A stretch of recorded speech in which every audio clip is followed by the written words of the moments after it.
Welcome to Curriculum Development and Inspiration. There are many things to consider when looking at curriculum, considering students, the curriculum, within that the learning units that will be available, and of course assessment of the learning.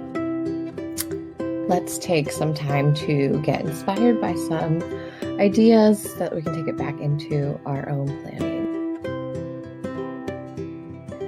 John Dewey began with really considering the student in planning, looking at having meaningful activities within the learning, making the learning relevant to the students' lives to develop a love of learning, and then finally looking at classroom democracy, having a say. We also have Ralph Tyler contributing, Hilda Taba, and Peter Olivia.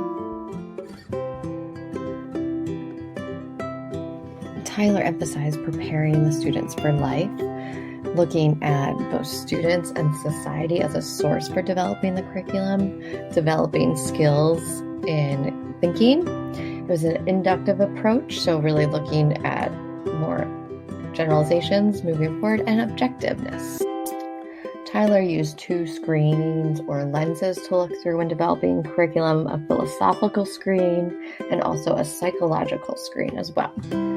The philosophical screen really looked at the school as a living entity and the importance of all cultures, socializing, looking at individual personalities. The psychological screen included looking at theories of learning, human development and growth, and how much length it takes to learn something. Tyler emphasized within curriculum planning, teaching thinking skills, to use intelligence and finding learning experiences that would be helpful in acquiring information, helpful in developing social attitudes, and helpful in developing interests.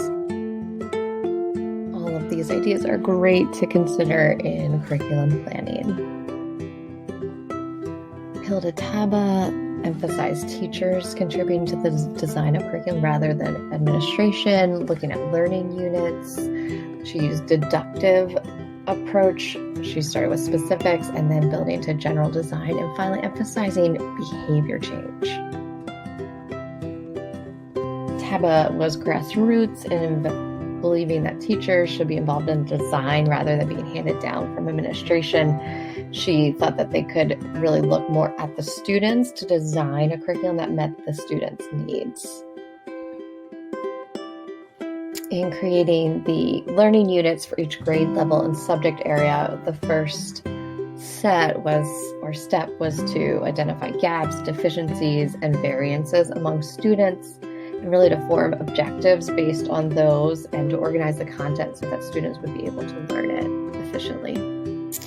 The steps for creating the learning units, implementing and evaluating them, that's the deductive approach, revising, determining the structure and sequence, and finally moving into school administrations, holding in-services for teachers to learn the scope and sequence. Lots of opportunities for both teacher and student success within the Taba model. Now let's look at the Peter Olivia model. Peter Olivia's model is very detailed in this diagram. It has a lot of areas to really incorporate an inductive way approach to planning. It really looks at the needs that might be different between society and individual students. There is a lot of great stuff within this very complicated diagram. Let's take a deeper dive into the steps.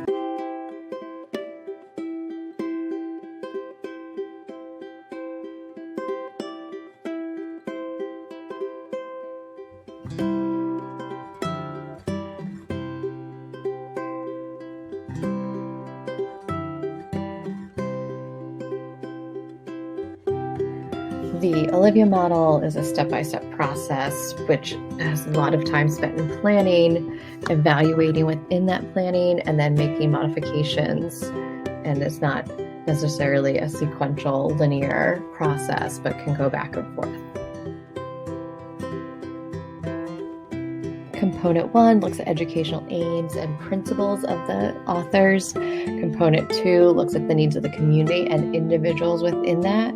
Component 3 plans out the curriculum goals and includes an evaluation component. And Component 4 looks at and plans curriculum objectives. Component 5 looks at the organization and structure.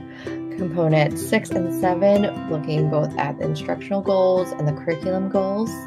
And Component 8 really looks at the specific instruction objectives and how they're going to use it within a classroom of students. Component 9 selects the evaluation that's going to be used. Component 10, implementation of the strategies. Component 11 uses evaluation of the instruction. And Component 12 evaluates the total curriculum. Olivia leaves us with many great ideas about developing curriculum, really using evaluation assessment within that development to produce the most efficient instruction possible.